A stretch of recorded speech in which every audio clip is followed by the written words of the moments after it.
You guys, yan. Tapos na po natin yung ginawa natin. Yun yung ginawa natin yung una. Ito ay partition, wall partition. At yun yung bar counter na ginawa natin guys. Oh. Alright, tapos na guys. Ito na po yung kabuuan guys ng ginawa natin. Yan po yung wall partition made of tubulars na 2x3. Yan. At ito po yung ginawa natin na bar counter. Yan. Siyempre, nilagyan na yan. Tingnan niyo po guys kung gaano po siya nakuha naman. Yan o. Alright. Made of tubulars din po yan guys. Tubulars din po ito. Ito tile top. Yan. At meron ho tayong kuha yan. Ginamitan ho natin ng PVC wall panel guys. Yan.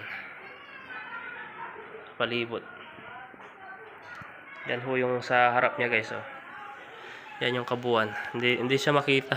Kaya ito dapat. Yan. Tapos dito guys. Top din yan guys. Yan. Meron din tiles. Yan. Pero kulang pa ng pintuan. Gagawa natin yan bukas guys. Made of tubulars.